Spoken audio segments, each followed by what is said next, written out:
কৃষকদের সাথে সাথে ছাত্রবাদী আদালতকে আজকে গণতন্ত্রের দলের তলে যোগ দেন। বন্দে মাতরম, বন্দে মাতরম, বন্দে মাতরম, বন্দে মাতরম। বন্যায় ক্ষতিগ্রস্ত প্রকৃত ক্ষতিগ্রস্তকে অতিরিক্ত ক্ষতিপূরণ প্রদান করতে হবে। ত্রিপুরা রাজ্যে আর্থিক প্যাকেজ ঘোষণা করতে হবে। অতিরিক্ত ত্রিপুরা রাজ্যকে বিপক্ষে রাজ্যকে বিদ্যুৎ মশলে 1 বছর পর্যন্ত স্থগিত রাখতে হবে। জাতীয় কংগ্রেস আজকে ছাত্রবাদ দাবিতে দলে দলে যোগ দেন। আজকে ছাত্রবাদ দাবিতে দলে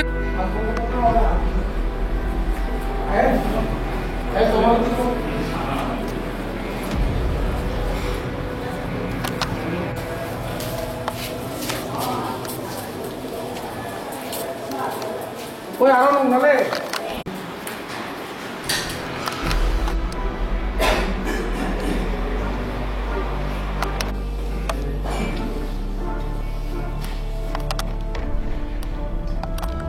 ডেপুটেশন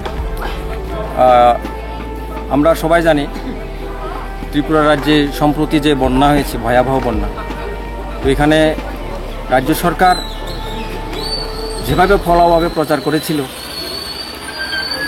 আমাদের মুখ্যমন্ত্রী এবং ঊর্ধ্বতন কর্তৃপক্ষ দিল্লি গিয়ে এসে এখানে আইটিসেল তাদের যে নিজস্ব মিডিয়া রয়েছে যেভাবে ফলাভাবে প্রকাশ করেছিল, প্রচার করেছিল যে যারা ক্ষতিগ্রস্ত হয়েছেন এই বন্যার মধ্যে, অনেকের ঘর ভেঙে গেছে, পশুপালক, কৃষিজীবী, কৃষক, বিভিন্ন ধরনের চাষি, তাদের যে ক্ষতিপূরণ সেটা নাকি যথাযথভাবে তারা পূরণ করবে।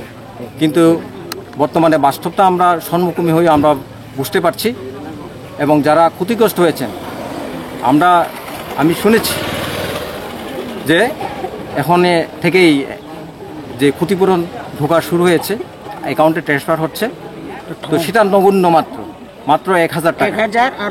তো এটার জন্য আজকে আমরা এখানে এসডিএম অফিসে আমাদের প্রদেশ কংগ্রেস কমিটির, ত্রিপুরা প্রদেশ কংগ্রেসের যে কর্মসূচি একটা অঙ্গ, সেই হিসেবে আমরা আজকে 7 দফা দাবির ভিত্তিতে আমরা আজকে এই করবুক ব্লকে, এই করবুক সাব ডিভিশনে আমরা ডেপুটেশনে মিলিত হয়েছি।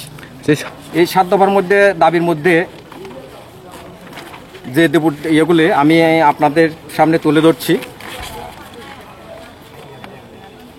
ত্রিপুরা রাজ্যকে কেন্দ্রীয় সরকার কর্তৃক জাতীয় বিপর্যয় রাজ্য ঘোষণা করতে হবে। 1, বন্যায় ক্ষতিগ্রস্ত কৃষক, মৎস্যজীবী, পশুপালক, সবজি উদ্যান চাষিদের জন্য বিশেষ আর্থিক প্রকল্প চালু করতে হবে এবং তারা অতি সত্বর সেটাকে বাস্তবায়িত করতে হবে।